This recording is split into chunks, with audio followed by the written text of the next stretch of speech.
teman-teman semua, kembali lagi di Fikes Bersuara edisi 3. Pada kesempatan kali ini, Fikes Bersuara akan membahas tentang polemik agraria di tengah pandemi.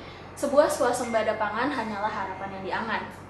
Tujuan Fikes Bersuara ini adalah untuk memberikan informasi kepada teman-teman semua terkait isu-isu yang berkembang di masyarakat.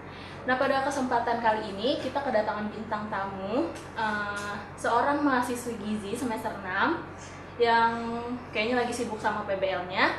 Langsung saja kita sambut ya, Muhammad Abid Ridho Santriawan. Halo Abid. Halo. Gimana nih Bid kabarnya Bid? Alhamdulillah baik, karena semua sesuatu harus dibaik-baikin ya kayaknya. Alhamdulillah baik, nggak baik harus baik ya Bid. Betul.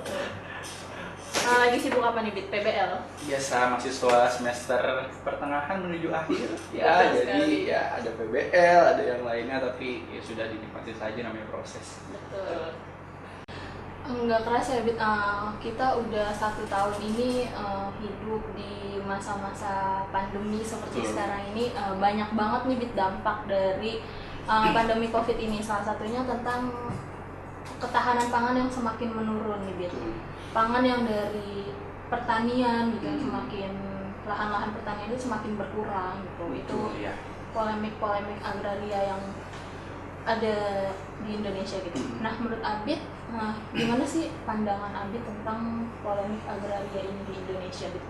Oke, bismillah kita mulai ya. Jadi sebelum kita, tadi kan pertanyaan dari Nisa adalah bagaimana polemik agraria di Indonesia. Sebelum kita mulai ke Indonesia nih, kita mulai dulu mungkin ya, polemik ini sebenarnya sih udah muncul sejak kapan sih? Karena biasanya tercatat dari sejarah kan yang pertama kali muncul, yang konsisten akan salah sesuatu.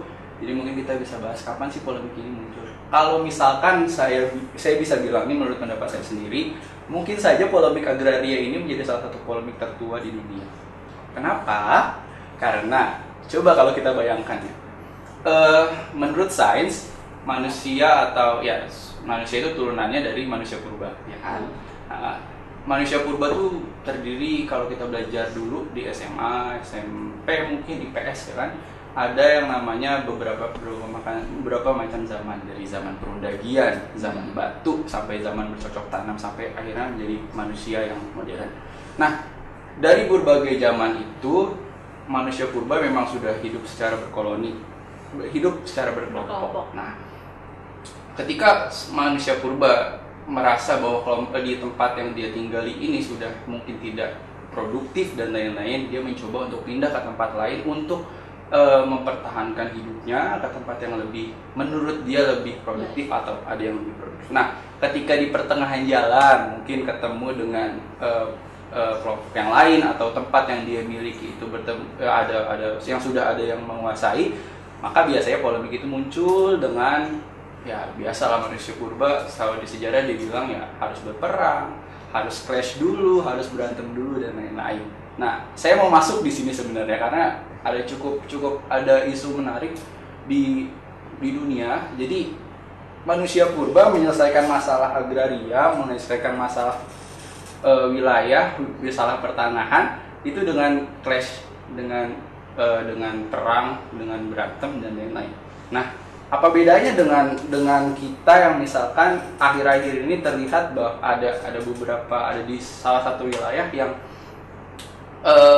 mengambil kekuasaan dengan cara paksa, dengan cara apapun itu, dengan cara monopoli, dengan cara menduduki tempat yang bukan haknya, menyingkirkan hak asasi manusia, melakukan peperangan yang tidak sesuai kekuatannya. Jadi ya mungkin bisa kita refleksikan, apakah manusia saat ini lebih pintar dari manusia purba saat masa lalu? Kan rasa-rasanya belum, rasa-rasanya kita sebagai manusia saat ini harus harus berpikir bahwa ya apakah kita sudah berproses sejauh itu gitu. Manusia purba pun mungkin saja lebih pintar dari kita ketika dia berperang, ketika dia clash, merebutkan satu tempat, dia memperhitungkan kekuatannya. Apakah kekuatan ini sama dengan kekuatan yang lain? Tapi ketika ada salah satu wilayah atau salah satu bangsa yang menyerang salah satu bangsa dengan kekuatan yang timpang, apakah itu bisa lebih pintar dari manusia purba? Hal itu mungkin yang harus kita refleksikan gitu. Kalau misalnya kita mau bahas tentang agraria dan KBBI, itu agraria memang erat kaitannya kalau tadi Nisa bilang tentang pangan, iya betul, pangan itu kan dari tanah. Nah, agraria juga memang persoalan membahas tentang persoalan tanah. Menurut ini kita bahas bagaimana urgensinya si agraria ya, menurut Muhammad Tauhid dalam buku Masalah Agraria sebagai masalah penghidupan dan kemampuan rakyat Indonesia. Beliau mengatakan bahwa soal tanah adalah soal kehidupan dan soal hidup manusia. Nah, makanya kenapa tanah ini penting bagi kehidupan manusia, karena dalam buku itu juga tertulis karena tanah adalah sumber makanan bagi manusia. Ya, benar juga, di tanah kita bisa dapat beras, kita bisa dapat beras sebagai sumber energi kalau bisa kita tarik ke gizi, lalu kacang-kacangan sebagai sumber protein, lalu ada sayur dan buah sebagai sumber vitamin dan mineral. Tadi kita udah narik dari zaman purba, kita tarik lagi nih, coba ke zaman yang agak modern dikit. Saya kepikiran tentang pemikiran dari Sigmund Freud, seorang pujangga, seorang filsuf yang terkenal dengan teori-teori psikoanalisis, teori superego dan ego, conscious unconsciousness. Beliau mengatakan, dan ahli kejiwaan lainnya, dia mengatakan bahwa dalam bahasa Belanda Zelfbehoud and Soortbehoud, bahwa hidup manusia adalah mempertahankan hidup dan mempertahankan keturunan. Nah, dalam kalimatnya juga beliau mengatakan bahwa salah satu cara mempertahankan hidup adalah dengan adanya makanan, dengan adanya minuman dan keamanan bagi dirinya. Ini juga kalau misalnya teori perubahan perilaku, teori pengetahuan, biasanya ada tuh teori motivasi yang segitiga itu dari Abraham Maslow. Nama teorinya Hierarchy of Need. Di dalam teori itu Abraham Maslow bilang bahwa yang paling pertama yang harus dipenuhi oleh seorang ketika ia ingin mengaktualisasikan diri sebelum dia bilang bahwa oh ini fashion yang gue suka, nih pakaian yang gue suka nih kayak gini loh, gue biasanya pakai chino, gue bisa pakai jeans dan lain-lain, terus atau oh gue suka makan ini, terus gue suka kesini tempatnya, mengaktualisasikan diri. Sebelum sampai di puncak paling atas aktualisasi diri, maka yang pertama harus dipenuhi oleh manusia adalah rasa aman. Rasa aman tentang apa? Tentang makanan, tentang minuman, dan tentang sanitasi, dan tentang tempat hidupnya. Jadi kalau misalkan ya kita berpikir bahwa kan seringkali kita lihat di sekitar kita ketika ada suatu hal yang salah, biasanya kita lebih marah, lebih kayak apaan sih, kenapa sih lu ngelakuin itu gitu, kenapa sih lu ngelakuin itu. Pas lihat orang misalkan ada nih udah tua kayak kakek, misalkan udah tua kayak kakek tapi dia mencuri, kenapa sih dia ngelakuin itu? Kan udah tua, lu udah tahu udah tua, kenapa masih ngelakuin itu? Ibaratnya orang udah mau mati masih aja ngelakuin itu, kasarnya seperti itu. Tapi kalau misalnya kita lihat dari hierarchy of need, kenapa dia mencuri, misalkan dia mencuri makanan, ya so itu emang dia belum bisa mengaktualisasikan diri karena rasa amannya nggak terpenuhi. Jadi kayak gitu. Jadi kalau orang-orang positivistik mungkin melihatnya kalau sesuatu harus di-compare dua arah. Mungkin ya salah satu cara sebagai kita mahasiswa untuk melihat dua sisi agar ya bangsa ini juga nggak banyak chaosnya, nggak banyak berisiknya, ya kita harus lihat dari dua arah. Jangan asal menjudge kita, Jangan asal menjudge, karena belum tentu yang kita judge itu lebih baik daripada kita. Untuk di Indonesia sendiri sama sebenarnya, sama kayak manusia purba tadi. Belanda kan, kita tahu Belanda datang karena memang terkenalnya komoditas rempah kita. Saya punya data tahun 1828 bahwa Indonesia bisa, salah satu komoditas rempahnya bisa ekspor sebanyak 1 juta ton dalam 1 tahun. Bayangkan 1 juta ton dalam 1 tahun rempahnya itu, bayangkan saja berapa kayanya Indonesia saat itu. Nah, itu yang membuat bangsa-bangsa Eropa, bangsa-bangsa Belanda ingin datang ke Indonesia, menguasai tanahnya dan lain-lain.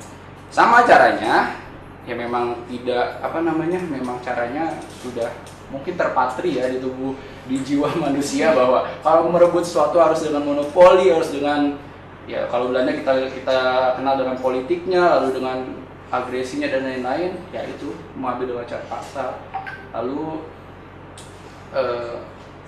kan ada perlawanan tuh dari masyarakat Indonesia, khususnya pertama kali datang kan Belanda ke Jawa ya, dilakukan perlawanan karena menurut orang Jawa nih kayak gini nih, ada pepatah, ada gium dari orang Jawa yang mengatakan bahwa seperti ini. Nggak tahu nih spellingnya nih bener gak nih, Karena kan walaupun orang Jawa tapi kurang nih kayaknya nih buat spelling Jawa. Jadi kayak gini kata-katanya. Sorry ya kalau bisa spellingnya salah. Sanyari bumi, sadubu batuk, ditopi takaning pati. Nah, artinya adalah siapa yang menguasai tanah, ia akan menguasai makan. Nah, itu yang dipertaruhkan sampai akhirnya bertumpah-tumpahnya darah, lalu perlawanan-perlawanan dilakukan karena ya bangsa kita ingin ingin bangsanya maju, ingin bangsanya merdeka atas hasil kekuasaannya sendiri, bukan dikuasai orang lain. Terus saking pentingnya nih pepatah ini, ada sebuah cerita pada tahun 1920 nih, saya orang dulu banget nih, ceritanya mundur terus ke belakang. Gak apa lah ya, kita harus belajar dari sejarah. Jadi ada tahun 1920 di suatu daerah Wonosobo, saya nggak tahu nih, Wonosobo kayak Jawa Tengah, di Jawa Tengah Wonosobo ada sekelompok orang di salah satu desa. Saat 1920 ini agak panjang musim keringnya agak panjang, mungkin kemaraunya agak panjang. Terus walaupun musim kemaraunya panjang, mereka tetap mencoba untuk mempersiapkan ketika hujan datang, mereka sudah siap untuk terus mencoba mengoborkan tanah dan lain-lain. Suatu ketika hujan datang, nah mereka mengoborkan tanah, walaupun mungkin hasilnya mungkin ya kita nggak tahu apakah maksimal atau enggak, tapi semangat itu yang harus kita teladani mungkin ya semangat masyarakat sekarang yang ingin instan, dengan ya kita harus belajar dari masyarakat yang lalu yang terus berusaha semaksimal mungkin untuk kehidupannya, untuk memenuhi segala ya aspek kehidupannya gitu. Terus selain itu saya mau masuk ke ini sih, kalau Nisa sendiri nih ya, kalau bikin instastory terus bikin snap WA bisa lebih sering pakai bahas kalimat-kalimat dari orang luar gak sih? Iya. Tadi kalau bisa kita lihat dari kalimat yang sanyari bumi sadubu batuk ditopi empati, itu kayaknya bagus deh ya untuk kalau misalkan udah tahu nih kata-kata ini tapi basic on ceritanya tuh panjang dan bagus. Saya rasa kata-kata atau kata-kata Indonesia nggak kalah saing lah sama kata-kata luar yang bisa dipakai sama anak muda. Jadi jangan malas belajar sejarah, sama-sama belajar sejarah. Dan ya orang Indonesia tuh hebat-hebat secara filsafat dan lain-lainnya. Contohnya mungkin kalau mau lihat orang Jawa ada cakra menggilingan, kalau misalkan mau tahu di situ ada bagaimana cara kita hidup, perputaran roda. Nah itu bagus buat dipelajari. Jadi sebenarnya emang banyak aja ya cerita-cerita dari Indonesia, cuman emang kitanya aja nih yang kurang mengeksplor. Jadi kita terlalu terpaku sama budaya-budaya barat nih sepertinya yang cepat masuk karena adanya media. Sementara saat zaman dulu belum ada media, cerita kita belum bisa diangkat. Nah, kayak gitu sih. Terus kalau gambaran apa tadi, gambaran polemik agraria sih kayak gitu sih di Indonesia. Jadi kan Abid udah jelasin tuh secara garis besar tentang polemik agraria. Nah, tapi ada nggak sih Bid kayak contoh-contoh kasus polemik agraria di Indonesia itu? Entah itu dari zaman-zaman yang masa lalu atau mungkin sampai saat ini gitu. Kalau saya punya data nih, karena menarik juga ketika ada konflik agraria tapi di masa Covid. Ya nggak? Kayaknya menarik nggak sih kalau misalkan agraria terkenal dengan ribut, dengan harus serang-serangan, tapi sementara kita harus jaga jarak, ya kan? Iya. Harus pakai masker, terus ya harus mematuhi protokol kesehatan. Kayak rasanya seksi juga untuk dibahas kayak gini. Ya, untuk menurut catatan Komnas HAM nih, contoh-contoh permasalahan yang kita ambil yang baru aja nih. Untuk menurut Komnas HAM tahun 2020 itu ada 34, banyak ya, 34 polemik agraria yang terjadi di Indonesia. Terus kalau misalkan kita sempitkan lagi tahun 2020 yang cukup banyak tuh di bulan Maret sampai April, dia ada 9 konflik. Itu menurut konsorsium pembaruan agraria. Jadi yang emang sebuah konsorsium yang fokus ke arah pembaruan atau ke arah masalah-masalah agraria. Salah satunya mungkin kita sudah sebutkan beberapa ya. Tanggal 2 Maret 2020 di Sopeng, ini bisa kita ambil pelajaran sih. Di Sopeng ada warga yang namanya adalah Bapak Natu. Diduga ini beliau menebang pohon jati milik lahan yang ada di hutan milik negara. Cuma yang lucunya adalah sebenarnya pohon jati ini dia yang nanam. Itu konflik di Indonesia, serius. Indonesia tuh sering kayak gitu nih. Iya.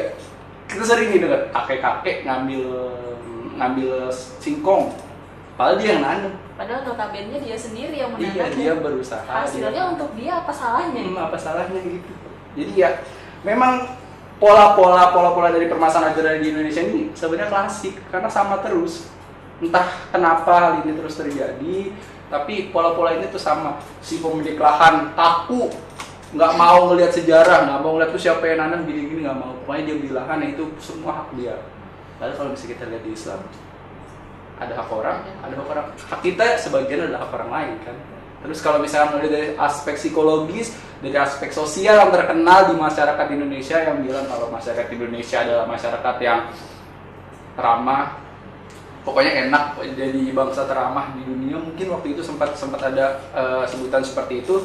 Masa kayak gitu dipermasalahkan gitu, nggak lihat belakangnya siapa yang nanam dan gini ya. Toh juga apakah rugi satu pohon singkong? Iya nggak sih? Iya. Toh itu juga untuk makan gitu. Jadi ya perlu kita perlu kita refleksikan mungkin ke depannya. Semoga kita semua nih mahasiswa FIKES punya lahan yang besar. Amin. Ya kan, terus bisa punya perkebunan dan lain-lain. Lalu ya kita punya perkebunan, lalu ketika ada orang mengambil atau gimana, kita cari dulu biduk permasalahannya itu di mana. Karena kadang manusia-manusia modern tuh lebih sering jadi apinya dulu nih. Iya, Kan kalau orang biasanya bilang ada api, ada air, ada api. Orang modern tuh lebih banyak sering berapi-apinya dulu, tapi dia nggak mau jadi air, mencari di mana letak terendah si tanpa mencari perbedaan. tahu dulu ya. Iya, nggak mau cari tahu dulu. Maunya di pikiran gue lu salah, ya udah lu salah. Ya, Lu salah, pokoknya lu salah gitu. Tapi nggak mau cari dulu dua pihak. Itu sih yang mungkin kita ambil pelajaran. Terus yang parah ini di Lahat tanggal 21 Maret, bayangkan ya, 2 Maret ke 21 Maret tuh pendek ya. Ada sebuah masih dalam bulan yang sama ya. Masih dalam bulan yang sama. Dan ini parah karena ada 2 orang meninggal. Wow. Yang lucu, jadi gini ceritanya, ada suatu perseroan lalu dibantu aparat keamanan. Di ceritanya tidak jelas apakah aparat keamanan itu polisi atau memang security yang disuruh oleh PT tersebut. Diduga menggusur lahan warga di Kabupaten Lahat. Yang lucunya, 2 warga ini meninggal bukan karena kelelahan. Bukan karena memang stres, serangan jantung dan lain-lain, bukan, tapi karena dibacok. Itu yang lucu. Ya. Lucu sekali rasanya negeri ini ya, ketika hal tersebut harus selesai dengan permasalahan bertengkar, clash, sampai harus meninggal karena luka bacok. Kayaknya ya di luar kemanusiaan sih. Padahal masih bisa diomongin baik-baik ya seperti ini. Harusnya bisa, karena ya kita terkenal sebagai bangsa yang ramah, bangsa yang kekeluargaannya erat, tapi mengapa ketika ada soal seperti ini kita bisa tidak duduk bersama. Oh, saya punya ingat kata-kata orang di Instagram, pasti pernah dengar kayak gini, nggak tahu di Instagram atau di TikTok pasti pernah dengar kayak gini. Kayaknya semua orang harus merasakan jadi orang kaya, semua orang harus merasakan jadi orang yang punya segalanya, biar dia bisa tahu bahwa hidup itu nggak cukup cuma kayak gitu.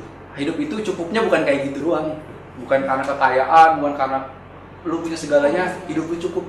Kayaknya kalau dipikir-pikir benar juga, ketika kita punya uang banyak, ya punya segalanya, belum tentu juga kita jadi orang yang bahagia. Ya, menjamin kebahagiaan. Betul. Jadi itu yang bisa kita ambil pelajarannya.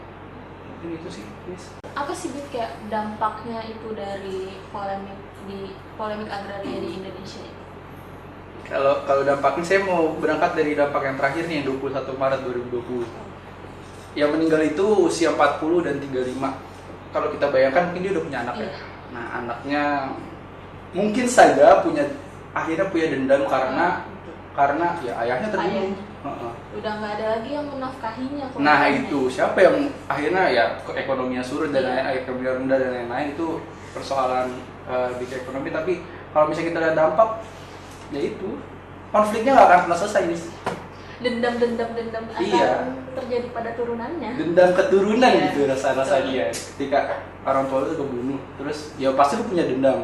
Sementara PT itu pasti akan tetap ada.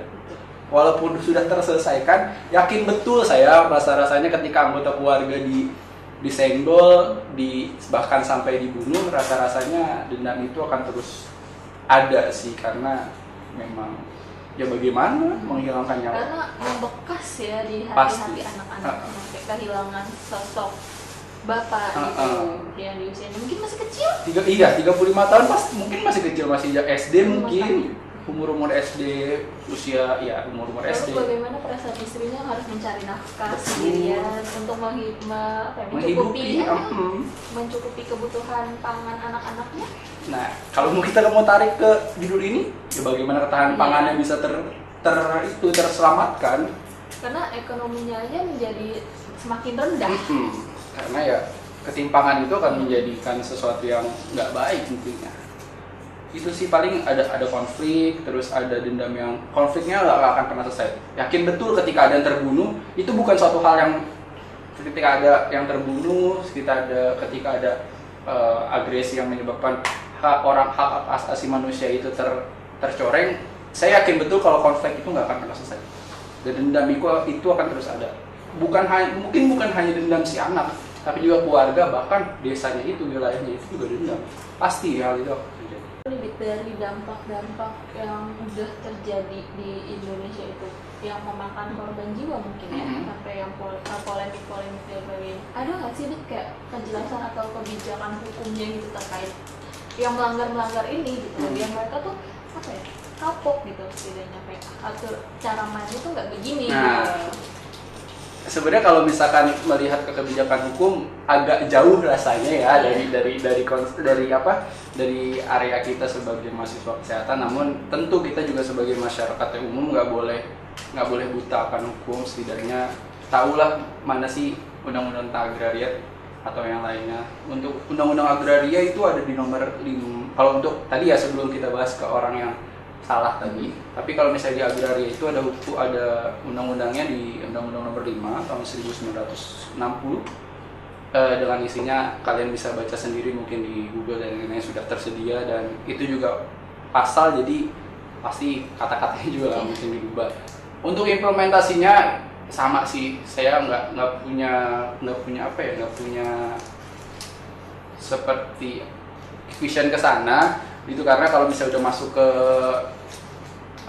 ke pengadilan dan lain-lain, itu adalah proses dari persidangan, baik dari mungkin hanya panitra, lalu hakim-hakim yang mengetahui proses persidangan itu. Jadi untuk judgementnya mungkin karena emang ranahnya mereka gitu. Terus untuk kebijakan yang agraria yang terbaru mungkin yang cukup baik, yang cukup bisa menjadi angin segar untuk masyarakat Indonesia adalah adanya reformasi agraria. Nah, reformasi agraria ini kan muncul di zaman presiden sekarang.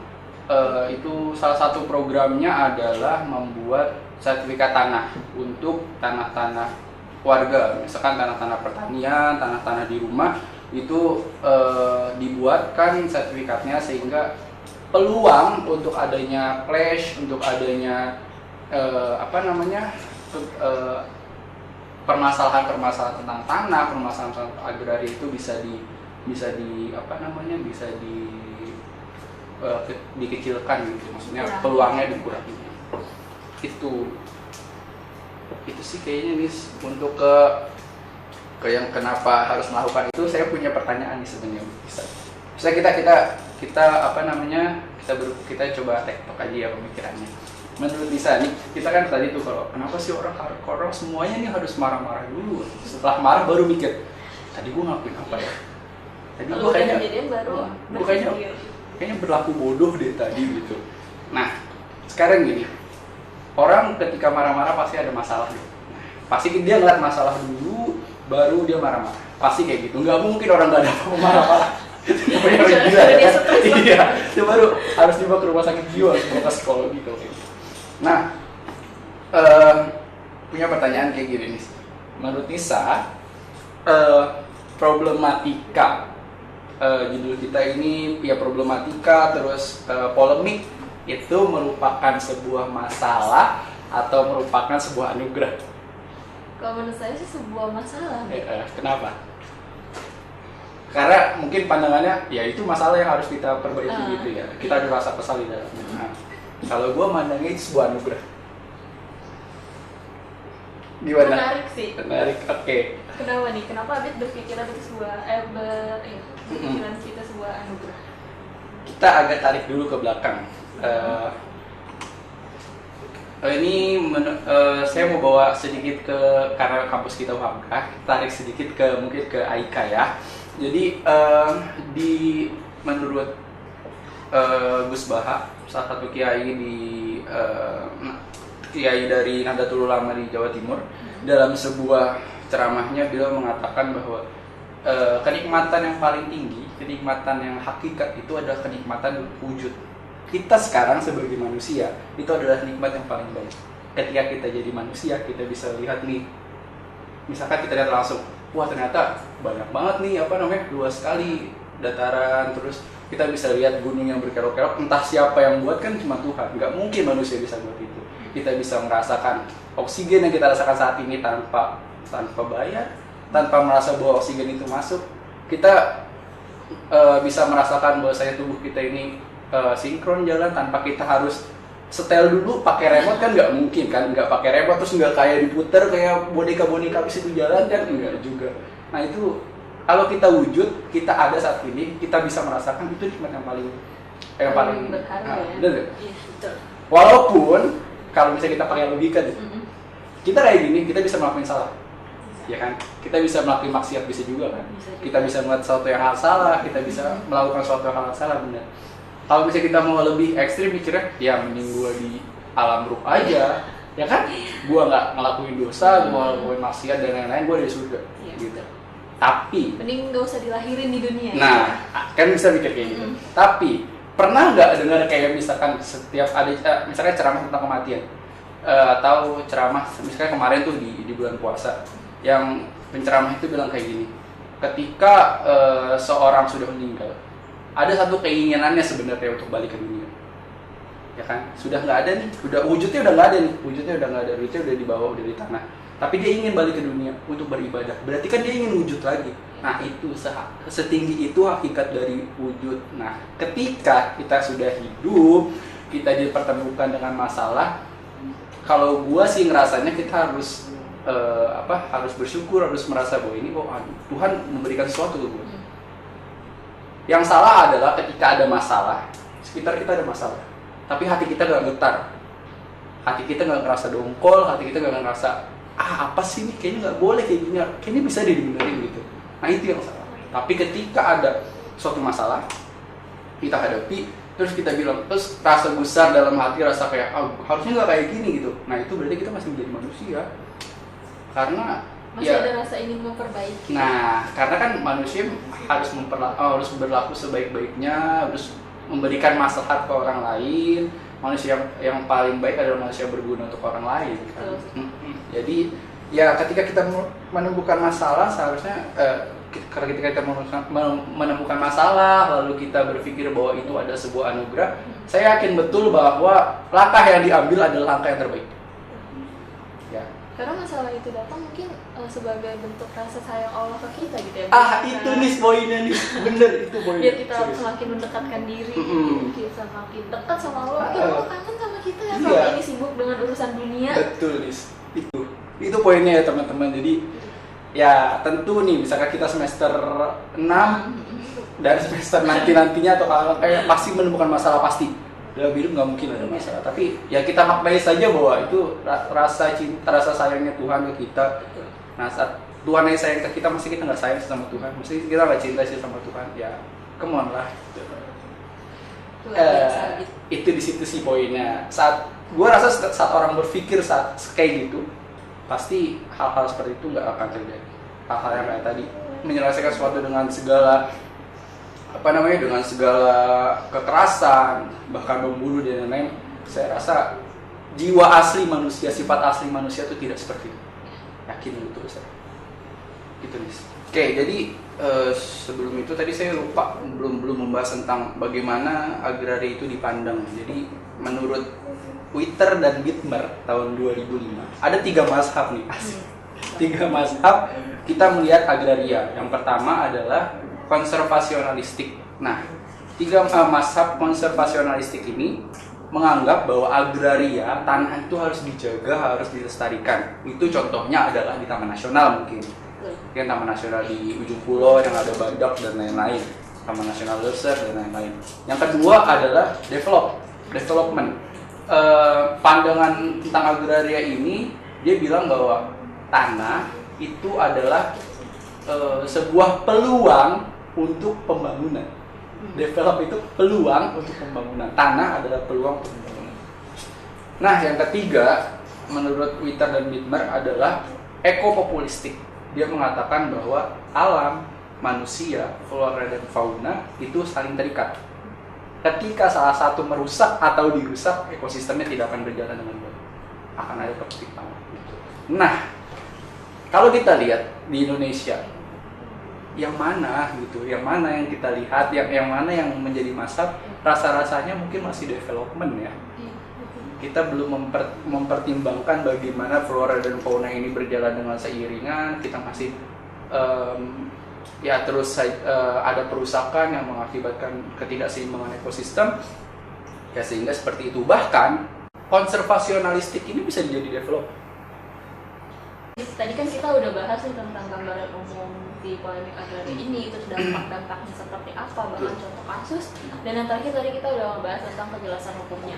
Nah, berawal dari polemik agraria ini kan dapat mengakibatkan ketahanan pangan kita di Indonesia ini semakin menurun gitu. Menurut Abid, ada nggak sih upaya-upaya bagi kita nih untuk tetap mempertahankan keadaan pangan kita ini biar nggak makin menurun, apalagi kan sekarang kita pada masa pandemi seperti sekarang. Oke. Kalau misalkan upaya langkah awal yang harus dilakukan negara, yang harus dilakukan masyarakat lah, setidaknya adalah yang pertama ya harus memperhatikan petani. Mau kayak gimana juga, lahan Indonesia ini luas sekitar 7 juta hektar. Tapi tahun ini tuh dari tahun 2019 sampai tahun 2020 itu turun 3.000 hektar. Jadi lumayan.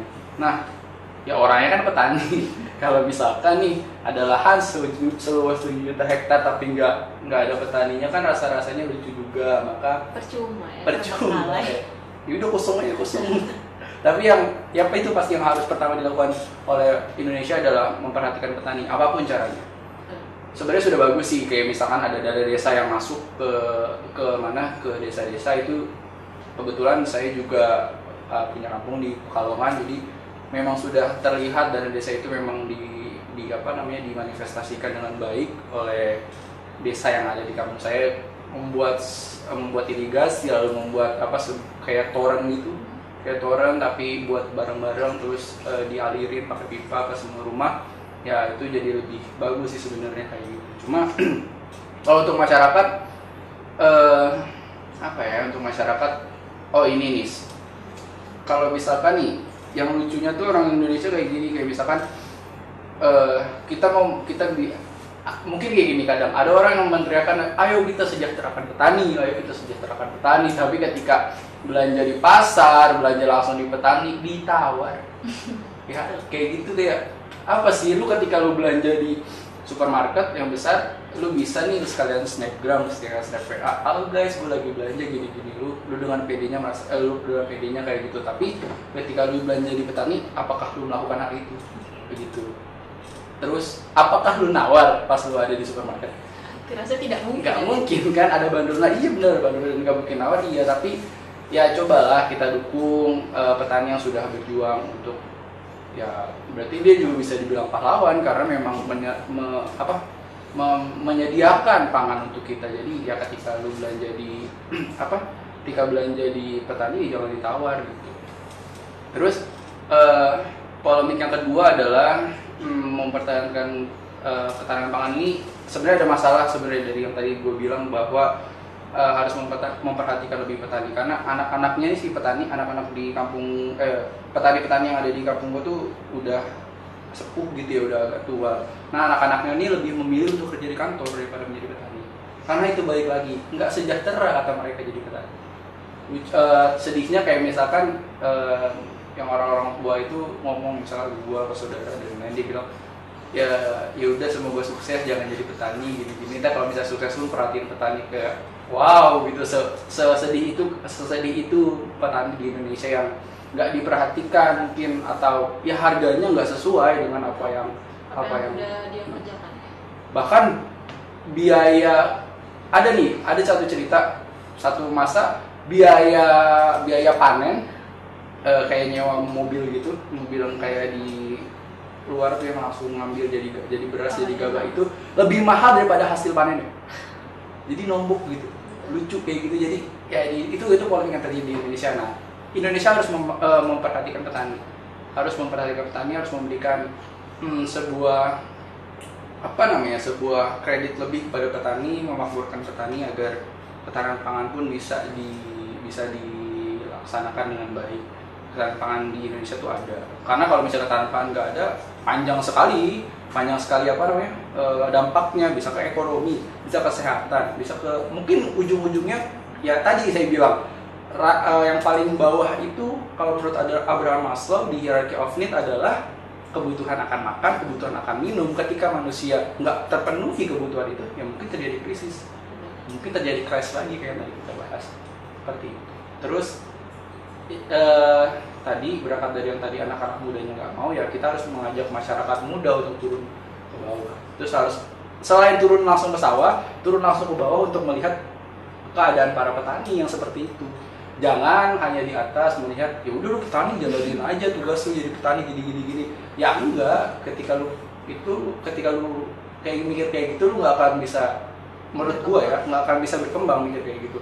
Ketika lu udah tahu nih ke bawah, lu ngelihat oh kayak gini, setidaknya saat lu punya uang lebih atau saat lu punya kekuasaan untuk ada di suatu tempat yang bisa menaungi mereka, lu bisa langsung terpikir kok, oh ya gua harus kesana gitu. Jadi segala macam program itu bisa jalannya itu beriringan gitu. Paling gitu sih. Mungkin BEM suatu saat ke depan bisa kasih broker turun ke sawah, mengelola lahan. Walaupun kan kita tahu kalau di Jakarta mungkin agak susah, tanah yang kosong, yang tidur atau seperti apa, tapi ya mungkin saja bisa. Mungkin bisa dicoba di periode selanjutnya. Iya, mungkin bisa dicoba di periode selanjutnya ya. Soalnya ada yang melakukan itu, ada ketika ada satu lahan dia kelola, lalu hasilnya dia jual sampai balik modal, lalu ketika sudah mulai untung dia gunakan untuk kemaslahatan masyarakat. Jadi ya harus merasakan dari bawah sebenarnya seperti itu. Karena semuanya nggak ada yang instan gitu. Nah masyarakat Indonesia sekarang lebih banyak senangnya instan. Iya, betul. Tidak ada usahanya sepertinya ya. Terakhir nih, Bit. Dari tadi kita udah membahas tentang polemik agraria, terus tentang ketahanan pangannya. Apalagi kan sekarang kita di sini kita posisinya sebagai mahasiswa fakultas kesehatan. Bagaimana sih dari sudut pandang Abid sendiri sebagai mahasiswa kesehatan itu polemik agraria di mata anak kesehatan itu seperti apa sih sebenarnya? Ya mungkin lebih ke arah gizi kali ya, karena prodi kita kan gizi. Jadi menurut gue mau ngeliat dari sisi yang lainnya dulu. Jadi ketika ada konflik, tadi kita bahas tentang konflik, polemik agraria ini kan biasanya outputnya lebih banyak ke konflik. Nah, menurut gua konflik ini mengganggu segalanya, mengganggu ekonomi, mengganggu keamanan. Bahkan kalau misalnya kita mau tarik kesehatan adalah bisa aja mengganggu angka kesakitan dan angka kematian. Kita tahu bahwa ketika ada konflik, tingkat stres meningkat. Ketika ada yang punya riwayat darah tinggi, riwayat stroke atau riwayat penyakit jantung, bisa saja karena stres menjadi kambuh dan lain-lain, dan akhirnya menjadi meninggal. Kan itu meningkatkan angka kesakitan dan meningkatkan kematian yang lucu saja kalau hanya karena hal tersebut. Itu salah satu poinnya polemik agraria ini bisa ke arah sana. Terus tadi yang saya bilang juga bahwa Di pandemi COVID banyak sekali orang yang di PHK, bahkan sampai ribuan orang di PHK, ratusan ribu orang di PHK. Banyak sekali cerita-cerita masyarakat baik di TikTok, baik di Instagram, di Twitter yang harus sustain, harus sosial media. Mereka harus sustain, harus bertahan untuk menghidupi keluarganya, menghidupi kehidupannya. Karena ya balik lagi waktu itu masker sempat mahal, apalagi itu kita butuh dan lain-lain. Dan lucunya di Indonesia terus dimainkan seperti itu. Ya mengganggu ke sana, mengganggu banyak sekali seperti yang tadi saya bilang, mengganggu kestabilan harga, mengganggu keamanan negara mungkin saja, dan mengganggu hal-hal yang lain. Jadi kalau misalkan kita ambil ya kestabilan harga, ketika ada satu keluarga dia memiliki tingkat pendapatan yang rendah, tentu saja barang yang akan dibeli untuk makan itu terbatas, benar kan? Misal saja dia hanya bisa beli beras, lalu lauknya misalkan tempe. Hanya itu saja berputar selama 1 minggu. Kalau di gizi kita bisa lihat apakah dia mendapatkan zat gizi yang beragam, tentu saja tidak terpenuhi. Padahal di salah satu pesan gizi seimbang kita adalah memberikan banyak mendiversifikasi pangan atau banyak makan beragam pangan.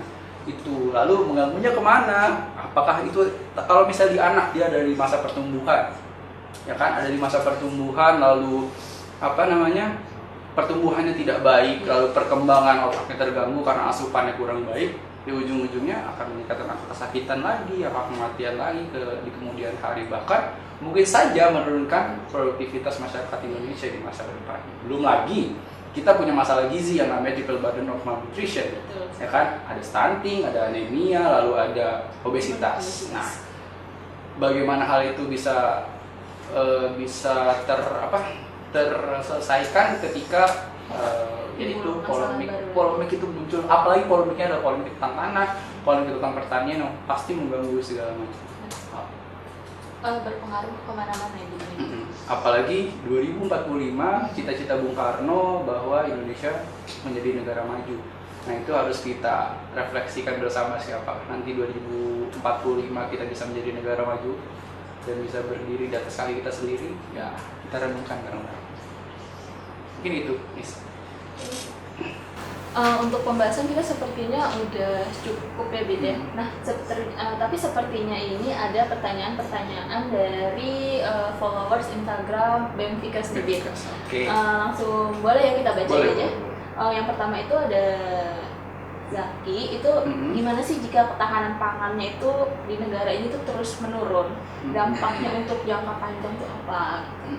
Oke, tadi sih ya, kalau misalkan mungkin tadi kalau misalkan Zaki nonton ini mungkin agak terjawab dari pembahasan kita dari awal sampai akhir tadi. Kalau menurut gua ketahanan pangan ini memang vital, khususnya ya karena pangan memang salah satu unsur yang harus kita penuhi sebagai manusia untuk bertahan hidup, untuk sustain.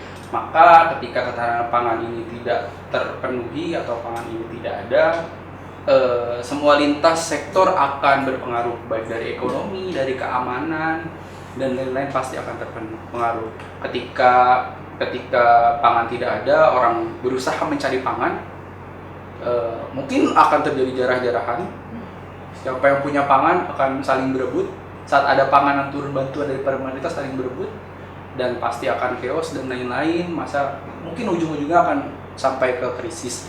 Untuk kesehatan ya kita lihat tadi, masalah gizi akan terus muncul, tidak akan pernah terselesaikan ketika ketahanan pangan pun tidak terlaksana atau tidak bisa dipastikan oleh negara. Karena tugas negara sebenarnya untuk menyediakan pangan, memastikan bahwa pangan untuk warganya setidaknya itu ada dalam beberapa periode tertentu.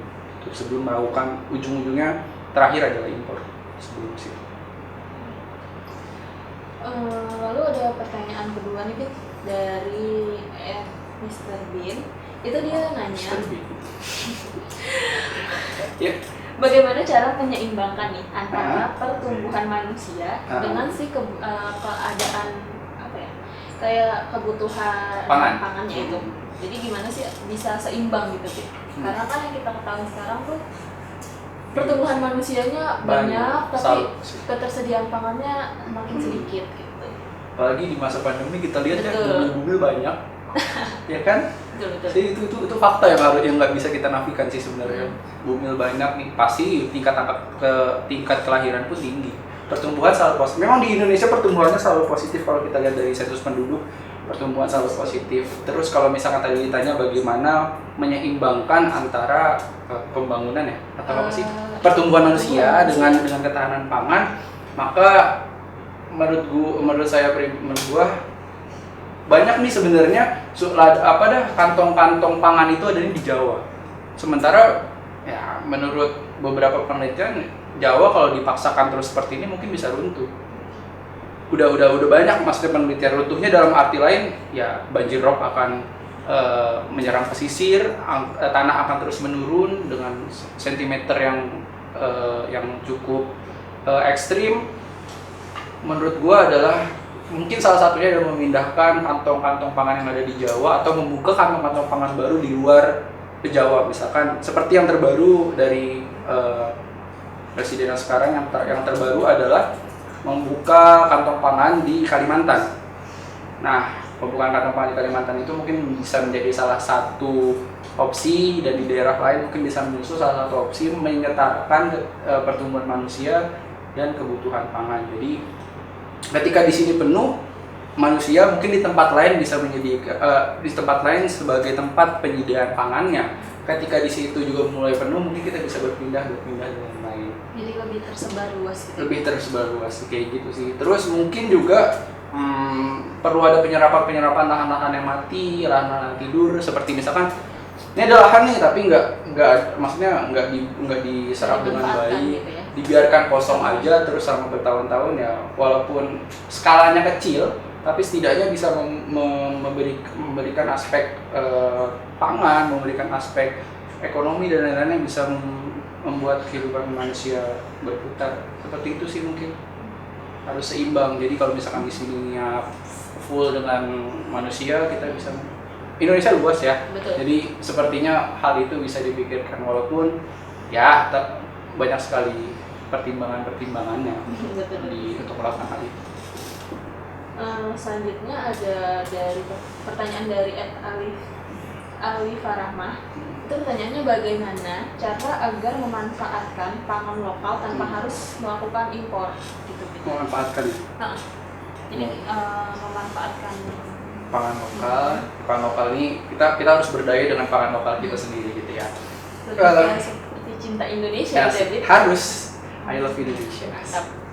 Jadi kalau ya itu sih sebenarnya kita harus menyerap pangan-pangan lokal. Jadi dari petani kalau bisa kita serap terus. Maksudnya mungkin saja ahli-ahli pertanian bisa mulai melakukan penelitian, mungkin masa panen padi bisa dipersingkat menjadi berapa bulan saja dengan yang seharusnya berapa. Akhirnya kan pasti akan memberikan surplus ya. Maksudnya kalau misalkan dalam 1 tahun hanya 2 kali panen, setidaknya kalau misalkan ada teknologi pertanian yang baru bisa bisa berapa kali panen, jadi surplusnya itu pun tinggi. Mungkin judul kita swasembada bisa berubah jadi dalam pangan ya. Terus sebenarnya tuh yang lucu gini, kita ini terkenal sebagai negara maritim, terkenal sebagai negara agraris, tapi yang lucu kadang kita impor beras, kita impor gula. Yang lucu lagi, garis pantai kita ini terpanjang di dunia, tapi kita impor garam. Nah, dengan alasan katanya garam Indonesia tidak memenuhi spesifikasi untuk garam di industri. Kalau misalkan saya diajak diskusi saya gitu sih, saya mau tanya balik ke orang yang ngomong kayak gitu, yang menjelaskan kenapa nih garam kita ini nggak bisa masuk ke industri. Saya mau nanya gini, upaya apa yang udah dilakukan oleh pemerintah untuk memfasilitasi agar si garam Indonesia ini bisa bersaing dengan garam-garam luar? Apakah ada fasilitasnya? Apakah ada tempatnya? Apakah ada kantong-kantongnya? Saya rasa nggak ada. Petani dibiarkan sendiri saja. Ya sama saya sih, petani garam dengan petani beras sama-sama seperti itu, dibiarkan begitu saja, tidak diberikan fasilitas yang membuat dia itu bersaing. Jadi ya akan terus seperti itu. Ketika kita mengeluh kayak tadi, keluhan saya, kita punya garis pantai yang sangat panjang, tapi kenapa kita impor garam dengan alasan kayak gitu ya karena balik lagi nggak difasilitasi baik oleh swasta maupun pemerintah. Jadi kayak gitu. Jadi kualitas pangan lokal kita akan bersaing ketika fasilitasnya pun di apa namanya difasilitasi. Kalau kita lihat di Amerika jagungnya kayak gimana, ya kan jagungnya kayak gitu. Panennya pun nggak, kalau Indonesia masih pakai celurit, kalau dia sudah pakai mobil. Ketinggalannya itu yang harus kita kejar sebenarnya. Negara kita ini potensinya banyak sekali, tapi ya balik lagi itu sebagai tantangan untuk anak-anak muda ke depannya untuk membangun Indonesia. Itu sih Pak. Fasilitasnya kalau saya lebih ke fasilitas. Fasilitasnya belum memadai. Belum memadai. Selanjutnya ada pertanyaan dari FM Diazidan. Itu dia bertanya bagaimana caranya mensubstitusi olahan pangan lokal ini. Oke, ini seperti penelitian sepertinya ya.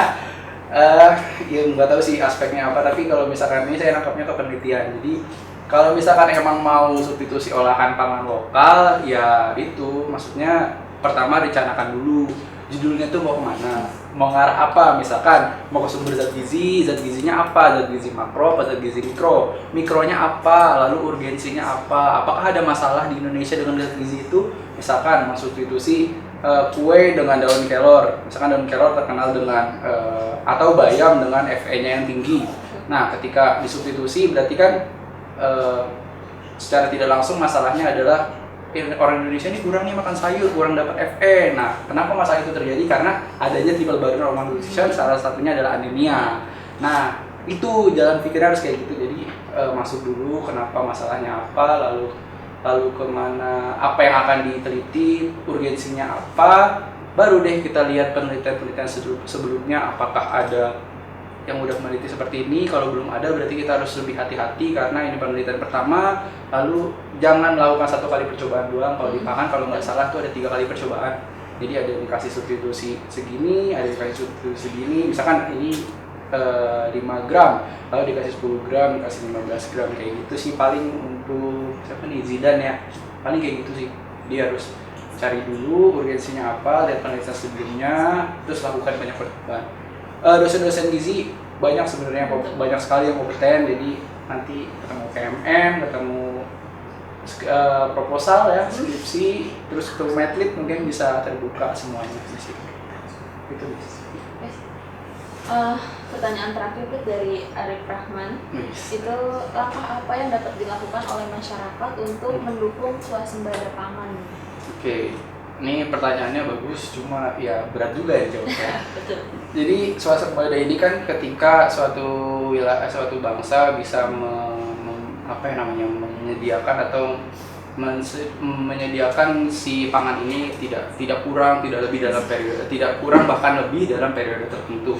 Jadi kalau langkah apa yang harus dilakukan masyarakat, yang pertama yaitu mencoba membantu pemerintah untuk mensejahterakan petani dengan cara membelinya langsung di petani, jangan ditawar dan lain-lain. Itu langkah pertama. Nanti kalau petaninya juga senang, petaninya bahagia, tentu dia juga produksi lebih banyak ya. Produksinya juga lebih semangat gitu. Lebih semangat. Nggak malas-malasan ke sawahnya, walaupun pasti nggak malas-malasan sih petani ke sawah kayak gitu. Terus tadi untuk masyarakat mungkin juga bisa